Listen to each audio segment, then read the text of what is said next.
Bonjour ou bonsoir peuple de Dieu. Cet après-midi, je vais vous parler de la foi et la conviction, mais surtout vous donner des versets bibliques pour que vous puissiez savoir ce qu'est la foi, parce que c'est très important d'avoir la foi quand on dit qu'on est en Dieu, en Christ. Comme d'habitude, je vais vous demander de liker, de partager, de vous abonner et d'activer la cloche de notification qui se trouve à côté du mot abonner.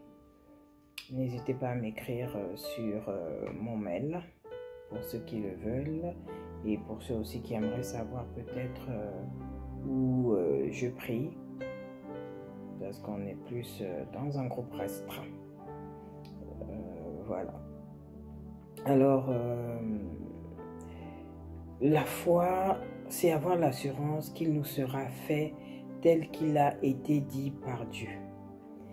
C'est aussi quand Dieu illumine les yeux de notre cœur, comme dit Éphésiens 1, verset 18.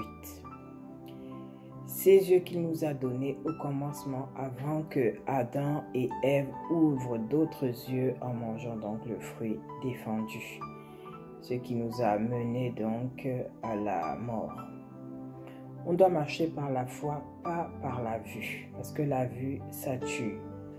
On peut le lire dans 2 Corinthiens 5, verset 7. Comme j'ai dit, vous pouvez noter, il y aura beaucoup de versets afin que vous puissiez vous-même vous accrocher véritablement à Dieu. Donc c'est important de comprendre véritablement ce qu'est la foi. La foi s'obtient quand on est visité par Dieu et qu'il nous révèle des choses, ou alors quand il nous délivre des situations compliquées. Quand par sa puissance, on comprend qu'il n'y a pas plus grand que lui et qu'on reste donc connecté à lui parce qu'on a compris qu'il est et on le craint et on sait qu'il est le Tout-Puissant. Dans la foi, vous savez, il y a un effort à faire. Parce que c'est facile de la perdre au vu de tout ce qui se passe autour de nous. Même quand on a un décès. C'est pour ça que la foi, c'est quelque chose de puissant. Ça ne s'acquiert pas aussi facilement. Il faut pratiquer pour que le jour de l'épreuve, tu sois véritablement armé pour manifester maintenant la foi. La foi, c'est quand tu en arrives à ce que rien ne te décourage. On peut prendre ta santé comme Job, mais du fait que tu respires toujours, tu crois. On peut prendre tes yeux comme les yeux de Bartimée, mais du moment où tu as la bouche, tu crois. Quand on a la foi, en fait, on croit qu'on a toujours un reste de Dieu. Je n'ai plus les yeux, mais j'ai la bouche. J'ai encore un reste de Dieu. Je ne suis pas totalement démuni. Et tu continues à croire. Là, tu as la foi. Tu es très très malade. Tu es alité. Mais tu arrives encore à manger par toi-même. À frapper sur les touches de ton ordinateur. Et tu crois que Dieu va faire. Oui, tu as la foi, mon frère, ma soeur. La foi, c'est une décision. Celle d'avoir la ferme assurance des choses que l'on espère, comme dit Hébreux 11, verset 1. La foi, elle donne du repos, elle donne le repos de l'âme par une espérance, par un espoir que les choses deviendront visibles. Croire en Dieu, c'est différent d'avoir la foi. Les Hébreux n'avaient pas la foi, d'où ils se sont souvent plaints pendant leur exode. Et celui qui croit, c'est quelqu'un qui connaît simplement les Écritures, les doctrines. Mais ces doctrines, ces Écritures n'ont pas de substance, malgré les prières que la personne fait. Croire, c'est ce qui nous permet d'avoir quand même la grâce de Dieu. Et comme quand on croit à un médecin parce qu'il nous a guéris, quoi. On croit à quelqu'un qui nous a fait une délivrance. Mais c'est Dieu qui leur a fait grâce, en fait.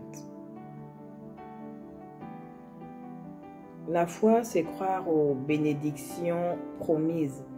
De croire que ces bénédictions sont certaines qu'elles viendront du ciel à un temps précis. Croire, c'est assister aux réunions, par exemple, de prière. C'est prier, c'est prêcher, c'est évangéliser. Tu peux même témoigner. Mais ça, c'est croire en Dieu. La foi, c'est obéir à Dieu, c'est aimer Dieu, c'est accomplir le devoir que Dieu te demande. C'est savoir que Dieu est digne de louange et qu'il perfectionne ses créatures. C'est quitter une vie dans la chair pour une vie d'amour. C'est quitter la domination de Satan pour choisir de vivre sous la protection divine. C'est laisser Dieu prendre la place dans notre cœur. Et comment dire, la foi en fait manifeste sa puissance dans la gloire de Dieu.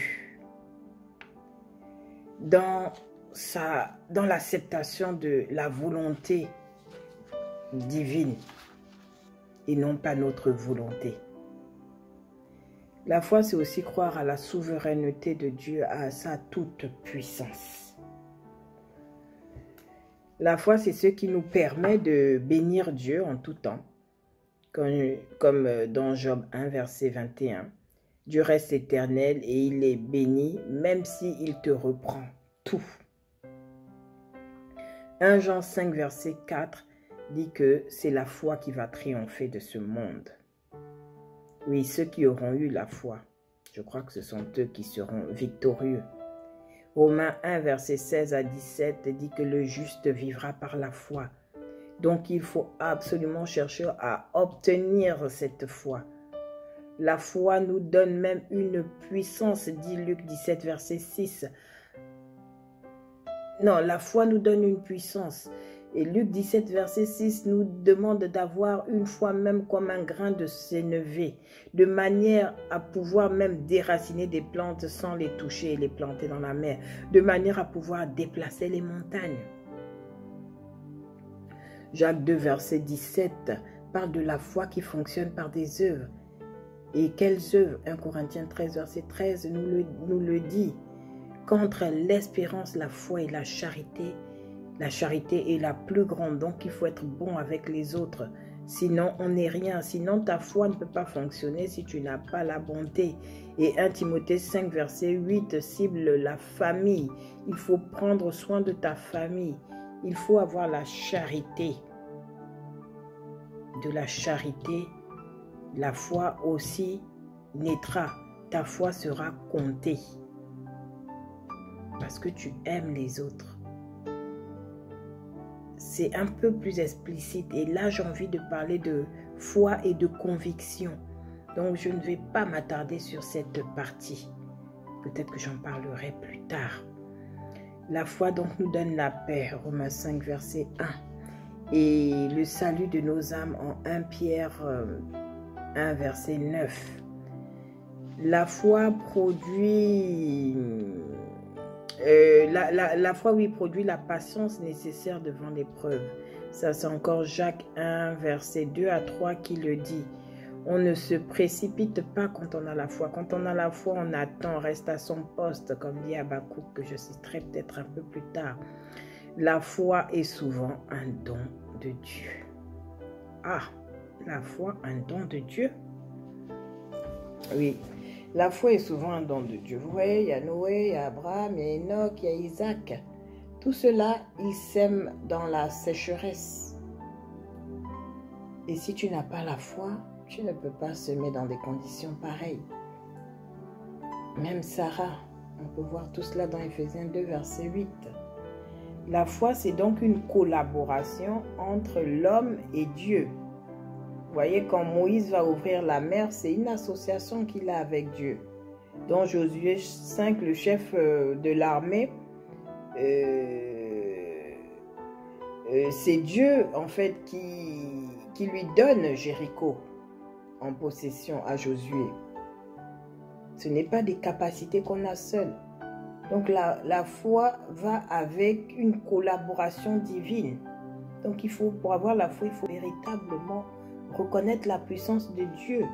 Même le filet de pierre qui se remplit, c'est à cause d'un lien avec l'Éternel. Le vin qui se multiplie au mariage par Jésus, c'est parce que Jésus a une connexion avec le Père. Et par la foi, celui-ci se lève pour aider son enfant. L'amour dépasse l'épreuve, vous le savez. Et la foi, c'est un peu comme ça. C'est croire en l'autre au-delà de ce qu'il nous montre. C'est de croire en l'autre aveuglement. Il faut croire avoir la certitude qu'au bout de toute obscurité dans ta vie, dans ma vie, il va déboucher la lumière. Habakkuk 2, verset 3 nous dit que c'est une prophétie dont le temps est fixé. Le temps est fixé.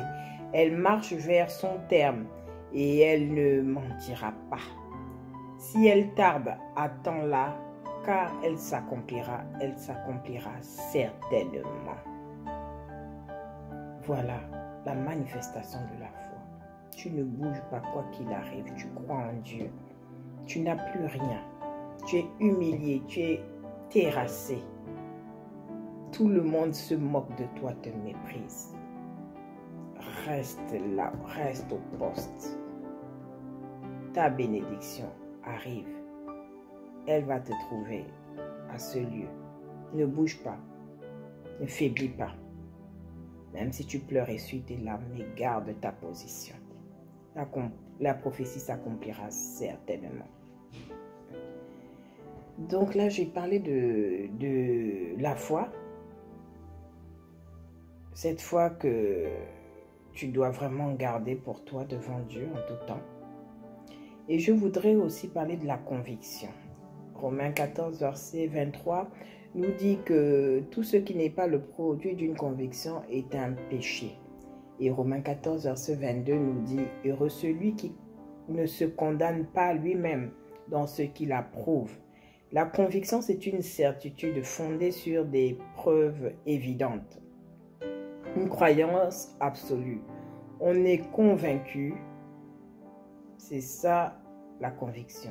On est convaincu de ce qu'on fait. Il ajoute que celui qui a des doutes est condamné. Donc, il y a un jugement individuel qui ressort au milieu de la conviction. Tu t'engages à dire que tu crois, donc tu dois croire en tout temps à cette conviction que tu as. Si tu as des doutes au milieu de ta conviction, ça devient un péché et tu seras jugé parce que tu n'avais pas une conviction certaine alors que la conviction doit être certaine. Donc, quand on a des doutes, on ne doit pas agir. Quand on agit, c'est qu'on est convaincu. Le péché, c'est ce qu'on fait qui sort des préceptes, des commandements, des ordonnances de Dieu. Des choses, des actes qui sont inspirés par Satan et non par Dieu. Des choses qui ne sont pas le produit de ta conscience, mais plutôt de ton subconscient, de ton ego. Ça, c'est le péché. Donc, attention à nos convictions, parce qu'il y a des convictions dangereuses, comme celle dont Jean parle en 16, verset 2. Jean 16, verset 2. Il dit qu'ils vont vous exclure des synagogues, et l'heure vient où quiconque fera mourir celui qui rendra un culte à Elohim. Donc, mais ils vont en fait tuer ceux qui rendront des cultes à Elohim par conviction. Alors, il y a des convictions dangereuses.